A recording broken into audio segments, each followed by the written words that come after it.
మొన్న బట్టలు ఉతికేటప్పుడు ఇంకా మా మామటి కూడా బట్టలు ఉంటే ఈరోజు వేశానండి. సో వేసిన తర్వాత ఇంకా నేనైతే రెస్ట్ తీసుకున్నాను. 1 గంట అయిపోయింది. సడన్గా అటాక్ ఇచ్చారు ఈయన. నాకు ఏదైనా పెట్టు అంటే ఉప్మా చేయమంటావా అంటే వద్దన్నాడు. చపాతి చేయమంటావా అంటే వద్దన్నాడు. ఇంకేం కావాలి అంటే నాకు సేమియా ఉప్మా కావాలన్నాడు అనమాట. అందుకే నేను మెనిబ్యాలు చాలా వేశాను కదా, ఆయనకి ఒక్కొక్క బయటలో ఇంకా వస్తూనే ఉండాలన్నమాట అలా మెనిబ్యాలు. అందుకే నేను అవి చాలా వేశాను. ఖచ్చితంగా గుప్పెడేసుకుంటాను ప్రతిసారి.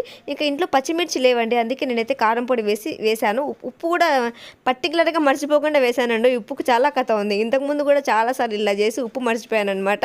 సో ఆయన ఏమనలేదు, చాలా హ్యాపీగానే తిన్నాడు అనమాట. ఇంకేం చేస్తాం, పడేస్తాడో చెప్పండి, పడేలేడు కదా, అదే అనమాట విషయం. కానీ ఏమన్నాడు, మీరు ఇక్కడ కామెంట్ చేయమాకండి, ఎందుకంటే అవి సేమియా వేయిస్తే బాగుంటుందా కానీ కామెంట్ చేయమాకండి, ఎందుకంటే సేమియా వేయించే టైం లేదండి నాకు, అందుకే అలాగే చేసేసాను. ఇంకా నాకు 2 minutes కూడా టైం ఇవ్వలేదు, అందుకే త్వరగా అయిపోయేట్టుగా చేసి ప్రాసెస్ అంతా అయిపోయేసరికి ఖచ్చితంగా 15 minutes అయితే పట్టింది. చాలా పొడి పొడిగా వచ్చింది లేండి, బాగా వచ్చింది.